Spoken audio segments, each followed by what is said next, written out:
नमस्ते। आप देख रहे हैं क्रिएटिव कंड्यूइट। आज हम आपके लिए लेकर आए हैं हमारी विशेष सीरीज अदृश्य मानव का तीसरा भाग, जिसे हेमेंद्र कुमार रॉय ने लिखा है। पेश है एक रोंगटे खड़े कर देने वाली दास्तान, अदृश्य मानव बिना हाथ वाला हाथ। तो चलिए चलते हैं डॉक्टर मानिक बाबू के साथ उस बंद कमरे के भीतर, जहां विज्ञान और परलौकिक शक्तियों के बीच की लकीर धुंधली पड़ने वाली है। श्रीपुर के उस गेस्ट हाउस में यात्री के दिन बिल्कुल एक ही ढर्रे पर बीतने लगे। अरे भाई, लेकिन श्रीपुर की गलियों और घरों में तो अफवाहों का ऐसा बाजार गर्म था जिसका कोई अंत ही नहीं था। दरअसल उस यात्री की शक्ल सूरत ही ऐसी थी कि सिर से लेकर पांव तक पट्टियों में लिपटी हुई उस अजीबोगरीब मूर्ति को देखते ही रास्ते पर चलते छोटे छोटे बच्चे भूत भूत चिल्लाते हुए दुम दबाकर भाग खड़े होते थे। सच पूछो तो रात के सन्नाटे में सड़क पर उस यात्री का साया दिख भर जाए तो बच्चों के पिताओं की भी रूह काम जाती थी और उनका बदन पसीने से तरबतर हो जाता था। वो यात्री किसी ऐरे गहरे से मिलता जुलता नहीं था और न ही कोई उसका असली नाम या अतापता जानता था। भला दुनिया में इतनी जगहें खाली पड़ी थी, फिर भी वो श्रीपुर में ही आकर क्यों प्रकट हुआ, ये रहस्य किसी के पल्ले नहीं पड़ रहा था। श्रीपुर के मोहल्ले मोहल्ले में उस यात्री को लेकर ऐसी गर्मा गर्म बहस छिड़ी रहती थी कि पूछिए मत। रतन बाबू के बारे में तो हमें पहले से ही पता है कि वे किस मिजाज के आदमी हैं। पहले तो वे उस यात्री को कोई नामी डाकू या खूंखार खूनी बताकर हर जगह ढिंडोरा पीटते फिरते थे। लेकिन अरे भाई, अब उनके सुर बदल गए हैं और उनका नया दावा यह है कि वह यात्री दरअसल कोई खतरनाक क्रांतिकारी स्वदेशी बम बनाने वाला है जो यहां छिपकर कोई बड़ा धमाका करने की फिराक में है। उधर कमरे के भीतर वह यात्री दिन भर बंद दरवाजे की आड़ में बैठा रहता था। वो अपनी उन कांच की शीशिया बोतलों और भारी भरकम किताबों में ही डूबा रहता था और कभी कभार जब मन बहुत अशांत हो जाता तो कमरे के भीतर ही तेजी से चहलकदमी करने लगता। उस वक्त वो अपने आप से ही गुपचुप बातें करता रहता था, मानो खुद को ही कोई पेचीदा बात समझा रहा हो। अरे भाई, वो अजब मुसाफिर अपने आप से ही गुपचुप बातें करता रहता था और जैसे ही सूरज ढलता और शाम का गहरा अंधेरा चारों तरफ अपनी चादर पसार लेता, तब वो बाहर निकलता था।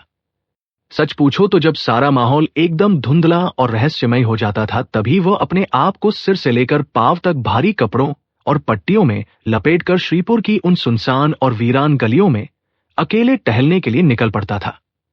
दरअसल उसकी वह ढकी छुपी सूरत अंधेरे में और भी डरावनी लगती थी। मोहल्ले के लोग तो उसे देख देख कर हैरान परेशान रहते थे और आखिर एक दिन कुछ जिज्ञासु लोगों ने हिम्मत जुटाकर मिसेस दास से पूछ ही लिया कि आखिर इस रहस्यमय यात्री का नाम क्या है। मिसेस दास ने बड़े ही भोलेपन से जवाब दिया कि दरअसल उन्होंने मुझे अपना नाम बताया तो था, लेकिन सच पूछो तो मेरे दिमाग से बिल्कुल ही उतर गया। अरे भाई, हकीकत तो यह थी कि यह बात 16 आने झूठ थी। असल में अपनी इज्जत बचाने और उस रहस्यमय यात्री की साख बनाए रखने के लिए ही मिसेस दास को ऐसी मनगढ़ंत बातें करने पर मजबूर होना पड़ा था। सच तो यह है कि उस मुसाफिर का बर्ताव बहुत ज्यादा शिष्ट या तहजीब वाला नहीं था और न ही उसकी आवाज सुनने में कोई बहुत सुरीली या मीठी थी, लेकिन फिर भी उसने आज तक हमारे इस गेस्ट हाउस के बिल का 1 रुपया भी बकाया नहीं रखा था। इतना ही नहीं भाई साहब, जब भी कभी जुर्माने की बात आई तो उसने बिना किसी हीलावाली या आपत्ति के तुरंत पैसे चुका दिए। मिसेस दास की नजर में तो ऐसा अव्वल दर्जे का और खरा मेहमान पूरी जिंदगी में बस एक ही बार नसीब होता है। पर हमारे मिस्टर दास इस बात को कतई मानने को तैयार नहीं थे। सच पूछो तो वो यात्री उनके दिल में अपनी जगह नहीं बना पाया था और उन्हें खूटी आंख नहीं सुहाता था। रतन बाबू की ही तरह उनके मन में भी उस अजनबी को लेकर शक की सुइयां हमेशा घूमती रहती थी और वे उसे संदेह की नजर से ही देखते थे। लेकिन मुसीबत यह थी कि अगर मिसेस दास के सामने जरा भी शक जाहिर किया जाता तो मामला गंभीर हो जाता और बात हाथ से निकल जाती। वे तुरंत अपने हाथ पांव मटकाते हुए और मुंह बनाकर वकालत करने लग जाती कि अरे भाई, जरा सोचो तो सही कि किस भयानक और अनहोनी दुर्घटना ने उस बेचारे के चेहरे को इतना जख्मी कर दिया होगा कि उसे पट्टियों में छिपाना पड़ रहा है। मिसेस दास तो अपनी बात पर अड़ी गई थी और बड़े आत्मविश्वास के साथ कहने लगी कि अरे भाई, वो शख्स पट्टियां बांधे रहता है तो इसका सीधा सा मतलब है कि वह इस गेस्ट हाउस में अपनी सेहत सुधारने और घाव भरने आया है। भला आप खुद ही सोचिए कि अगर वह कोई चोर उचक्का या नामी डाकू होता तो क्या वह कभी समय पर अपने सारे बिलों का भुगतान इतनी ईमानदारी से करता। मिस्टर दास बेचारे क्या करते, उन्हें लगा कि ज्यादा बहस की तो घर की शांति भंग हो जाएगी और बेवजह का कलेश खड़ा होगा, इसलिए उन्होंने चुप रहना ही बेहतर समझा और एक शब्द भी नहीं बोले। इन्हीं दिनों श्रीपुर में एक सरकारी डॉक्टर रहते थे जिनका नाम मानिक बाबू था। जब उन्होंने मोहल्ले के लोगों के मुंह से उस अजनबी के बारे में तरह तरह की अजीबोगरीब और डरावनी बातें सुनी तो उनकी उत्सुकता जाग गई। एक दिन वे एक मामूली सा बहाना बनाकर उस रहस्यमय यात्री से मिलने उसके कमरे तक जा पहुंचे। मानिक बाबू जैसे ही कमरे के भीतर दाखिल हुए तो उन्होंने देखा कि वह यात्री आराम कुर्सी पर लेटा हुआ है और उसके चेहरे पर पट्टियां बंधी हुई है और वो बड़े ध्यान से एक किताब पढ़ रहा है। डॉक्टर को देखते ही वह आदमी झटके से उठकर बैठ गया और बड़ी भारी और गंभीर आवाज में उनसे सवाल किया कि आखिर यहां आपका क्या काम है और आप मुझसे क्या चाहते हैं। मानिक बाबू ने बड़ी विनम्रता से कहा कि महाशय, दरअसल मैं यहां सरकारी अस्पताल के लिए चंदा इकट्ठा करने आया हूं। यात्री ने उनकी बात सुनकर एक अजीब सी और तिरस्कार भरी हंसी हंसी और कहा कि अच्छा, तो ये बात है। मानिक बाबू ने फिर पूछा कि क्या आप नेक काम के लिए कुछ योगदान देना चाहेंगे। मुसाफिर ने एक बार फिर ठहाका लगाया और बड़े रूखेपन से बोला कि उस बारे में तो बाद में सोचा जाएगा, और फिर वो लगातार छींकने लगा। मानिक बाबू ने डॉक्टर होने के नाते फौरन टोका कि अरे भाई, आप इतना छींक क्यों रहे हैं? क्या आपको सर्दी जुकाम हो गया है? यात्री ने संक्षिप्त जवाब दिया कि हाँ। मानिक बाबू बोले कि देखिए, मैं एक डॉक्टर हूं, अगर आप कहें तो मैं सर्दी की एक असरदार दवा लिख देता हूं। मुसाफिर ने फिर से अपनी किताब की तरफ नजरें घुमा ली और बेरुखी से बोला कि जैसी आपकी मर्जी।